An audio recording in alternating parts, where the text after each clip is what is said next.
আসসালামু আলাইকুম ওরহমতুল্লাহি ওবরাকাতুহ।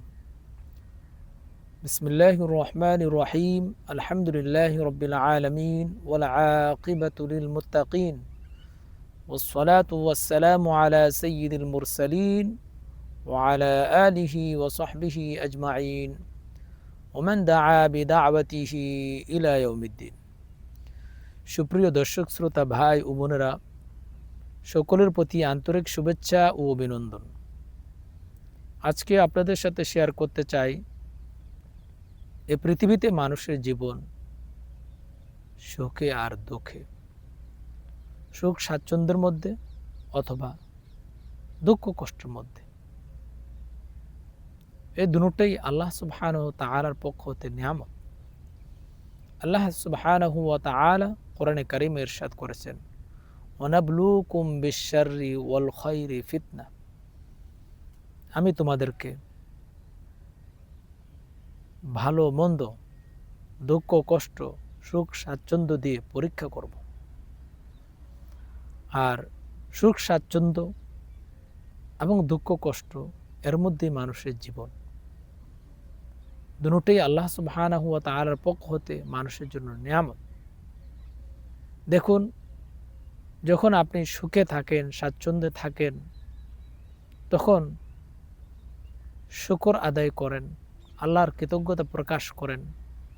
আল্লাহ তাআলা বলেছেন, ওয়াসায়াজিল্লাহুশ শাকিরিন, যারা আল্লাহর কৃতজ্ঞ, আল্লাহর শুকর আদায়কারী, আল্লাহ তাদেরকে পুরস্কার দান করবেন। সুবহানাল্লাহ।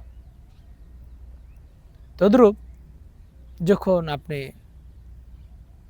দুঃখ কষ্টে থাকেন, আপনার খারাপ অবস্থা চলে, তখন আপনি ধৈর্য ধারণ করেন, সবর ইখতিয়ার করেন। এটাও আল্লাহ সুবহানাহু ওয়া তাআলার পক্ষ হতে আপনার প্রতি নিয়ামত। কারণ আল্লাহ সুবহানাহু ওয়া তাআলা কোরআনে ইরশাদ করেছেন, ইন্নামা ইউওয়াফফাস সাবিরুনা আজরাহুম বিগাইরি হিসাব। নিশ্চয়ই যারা ধৈর্যশীল, সবর ইখতিয়ারকারী, তাদেরকে অগণিত পুরস্কার দেওয়া হবে। তাদের পুরস্কার দেওয়া হবে অগণিত। সুবহানাল্লাহ।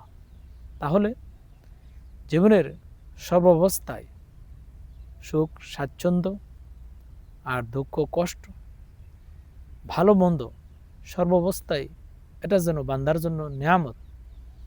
সুখের সময় সেই নিয়ামতের শুকর আদায় করা, ওয়াসায়াজিল্লাহুশ শাকিরিন, যে শুকর আদায়কারীদের আল্লাহ তাআলা পুরস্কার দান করবেন। আবার দুঃখের সময়, কষ্টের সময় সবর করা। আল্লাহ তাআলা বললেন, ইন্নামা ইউওয়াফফাস সাবিরুনা আজরাহুম বিগাইরি হিসাব। যারা ধৈর্যশীল, তাদের পুরস্কৃত করা হবে অগণিত। সুবহানাল্লাহ।